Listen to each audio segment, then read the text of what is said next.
ഭാഗ്യവാൻ രണ്ടു നില വീടുള്ള വ്യക്തി ഭാഗ്യവാനാണ്. വസ്തുക്കളെ വ്യക്തി ഭാഗ്യവാനാണ്. ആരാണ് ഈ ലോകത്തിലെ ഏറ്റവും വലിയ ഭാഗ്യവാനെന്ന് വിശുദ്ധ ബൈബിൾ വിളിച്ചു പറയുകയാണ്. ആരാണ് ഭാഗ്യവാൻ? ഹല്ലേലൂയ.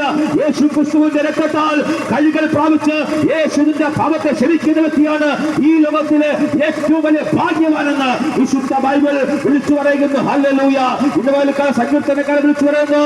അവൻ നാശകരമായ കുഴിയിൽ നിന്ന് കുഴഞ്ഞ ചേറ്റിൽ നിന്ന് യേശുവിനെ വിടുവിച്ചു എന്ന് ദാവീദ് പറയപ്പെടുന്ന ഭക്തനോടൊക്കെ വിളിച്ചു പറയപ്പെടുമ്പോൾ പാവങ്ങളെ മോചിക്കുവാൻ കഴിവുള്ള ഒരു നസ്രയനായ യേശുവിനെയാണ് ഞങ്ങൾ ഈ പകൽക്കാലം പരിചയപ്പെടുത്തുന്നത്. സ്തോത്രം. ഒരു കാലഘട്ടങ്ങളുടെ നടുവിൽ അവയെ ഒരു ഹൈന്ദവ കുടുംബത്തിൽ ജനിച്ചു വളർന്ന അവ ശബരിമലയെ പലവട്ടം കടന്നുപോയി ജീവിതത്തിൽ സമാധാനമില്ല.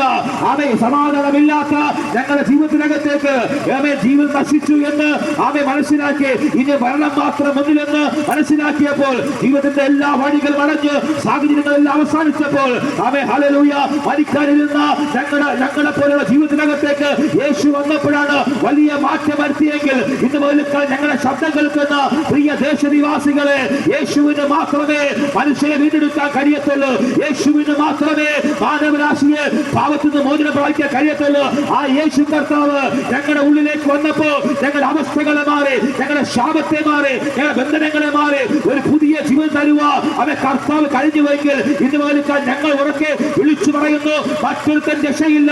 രക്ഷിക്കപ്പെടുവാൻ ആകാശത്തിന്റെ കീഴിൽ ഭൂമിക്ക് മുകളിൽ നൽകപ്പെട്ട ആ യേശുവിനെ ഇന്ന് പകൽക്കാലം നിങ്ങൾ ഹൃദയം കൊണ്ട് വിശ്വസിക്കുവാൻ തയ്യാറാണെങ്കിൽ ഇതുപോലെ ഞങ്ങളെ വിടുവിച്ച കർത്താവ്, ഞങ്ങളുടെ കുടുംബത്തെ മാറ്റിയ കർത്താവ്, ഞങ്ങളുടെ സഹോദരന്മാരെ വിടുവിച്ച കർത്താവ് ഇതുപോലെ ആ ദൈവം നിങ്ങളെ വിടിയിപ്പാൻ ശക്തനായിരിക്കാൻ ആ യേശു ക്രിസ്തുവിൽ ലഭിക്കപ്പെടുന്ന ഒന്നാമത്തെ അനുഗ്രഹം എന്ന് പറയുന്നത് പാപത്തിന്റെ മോചനമാണ്. സ്തോത്രം. ഹല്ലേലൂയ.